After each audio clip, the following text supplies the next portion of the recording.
Hello again from northwest France. Today we're going to paint this gentleman here painting his boat, and it's again it's a pre-painting sketch.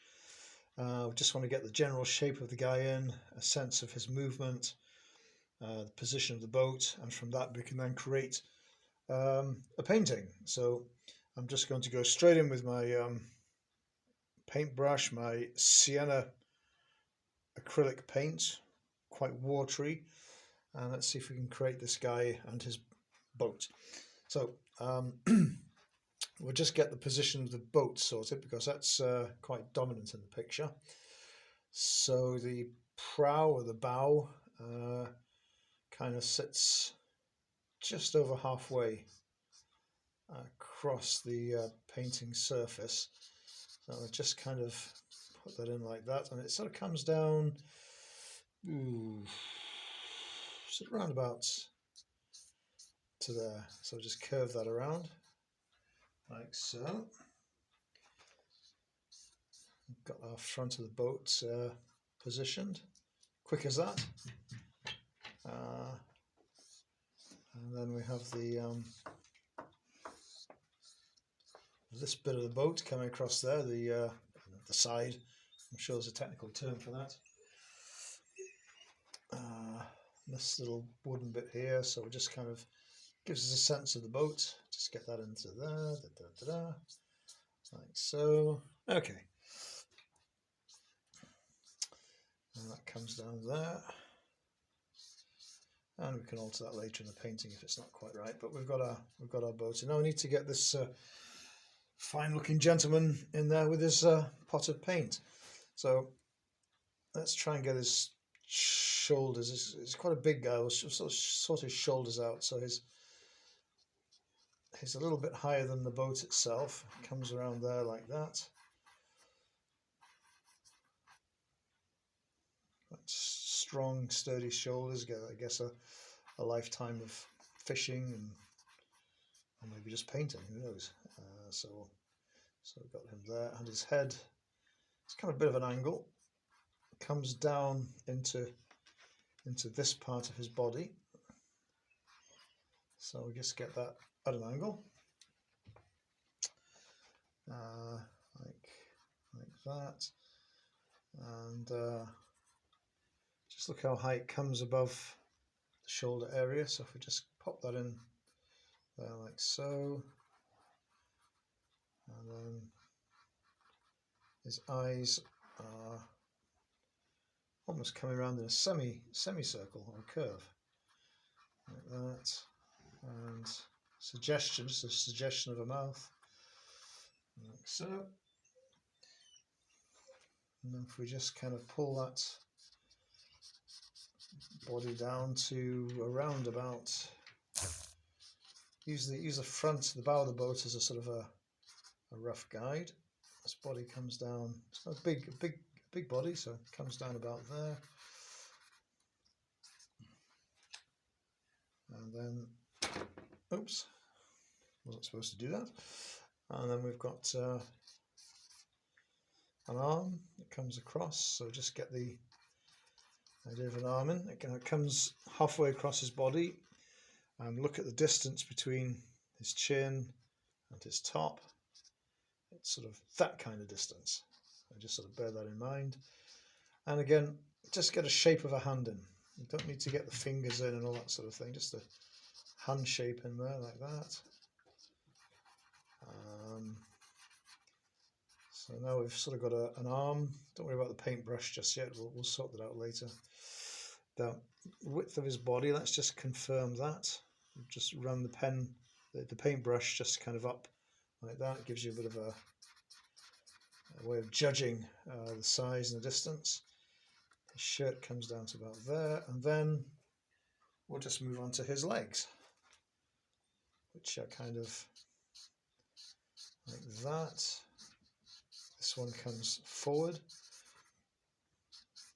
in sort of contemplation, almost forward in contemplation of the next bit is going to paint, and then his foot like that. Don't get don't get small feet, don't do feet small. Feet are quite big. The feet are about as long as a head. Just get his feet in there, and then his other leg, he's got most of his weight on that leg. And so that's kind of braced, in a braced position. Very important to create convincing body shapes. So in case welly's in there, and this braced leg, welly the same position.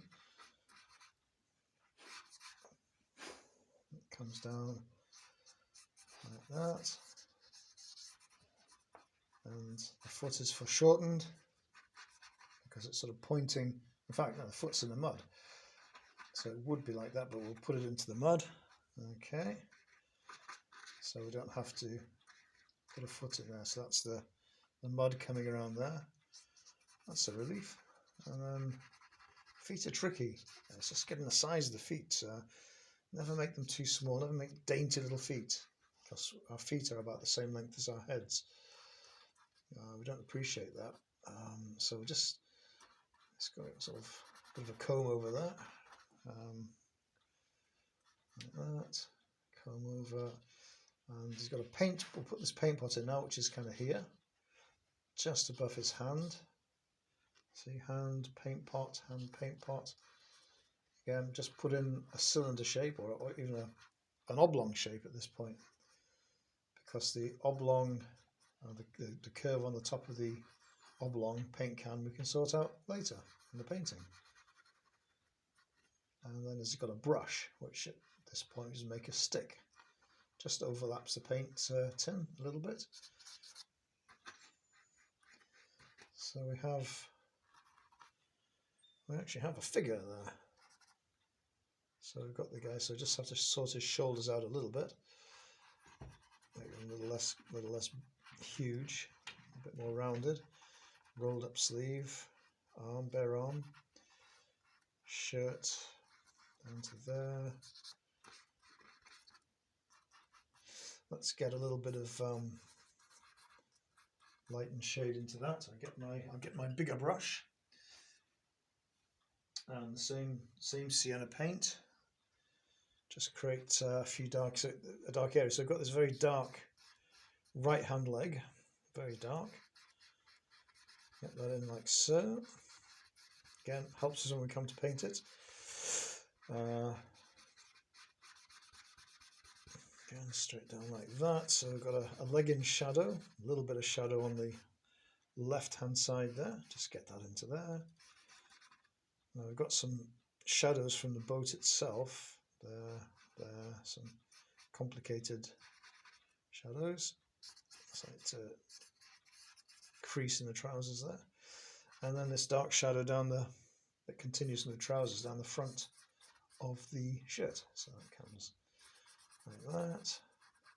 And when we come to paint this, if we make the shadows very dark, we will help create the sunny day. It's a sunny day. Darker the shadow, sunnier the effect. Shadow from his paintbrush holding arm, like that, like so. Shadow under there, bit of a shadow there, and a dark shadow down the left side of the head, like that. There, a few creases in there. Make that just to help you. Just will make that a little bit darker.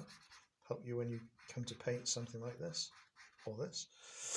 The boat's very bright, so I don't need to add any sort of shadow effect there. A little bit of shadow there.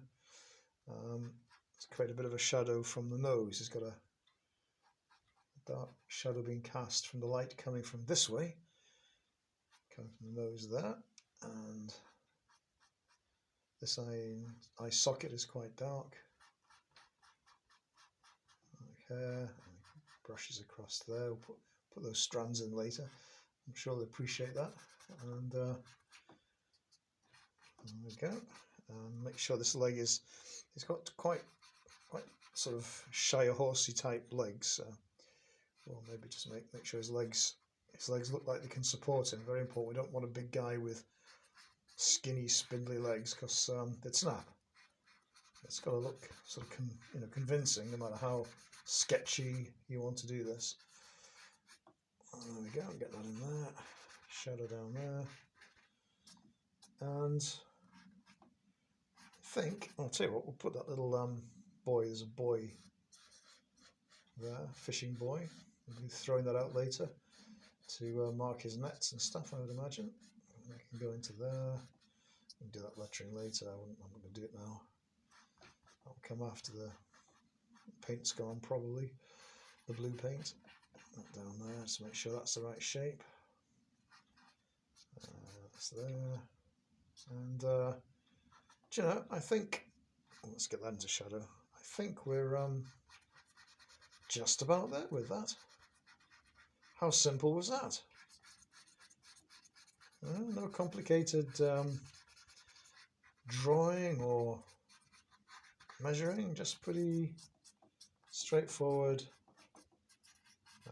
relatively convincing figure, ready to apply the paint to. Don't forget a bit of a shadow under there. Just helps denote the light direction. Yeah, light's coming from there. Shadow at the bottom of the arm. And do you know what? I think for a quick draw this time, I think that's going to do it. Super. Thank you for watching me do that, and I look forward to our next sketching meeting together in the very near future. Thanks very much, and goodbye.